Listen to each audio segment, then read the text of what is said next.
हमारे जितेश भाई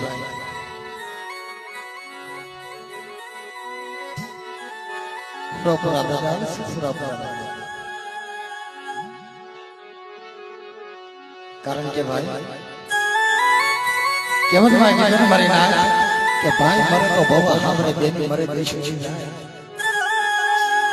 बाळापण ની અંદર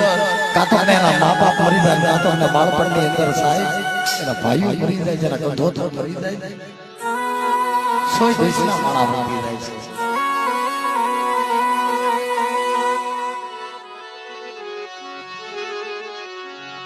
પણ કર્મેલી ગાગી તાર કોઈ સુખી ના સુકે કે જીતુ ભાઈ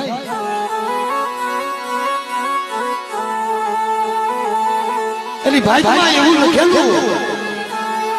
कर्मे लीजा गिरदार कदी सिद्धि ना सुके नहीं पण हुनर करो हजार अंते आडा मारा देवसिंह ની માથે 3 દિવસ થી કાળ ફરતો હતો સાહેબ એની માથે કાળ આટા મારતો હતો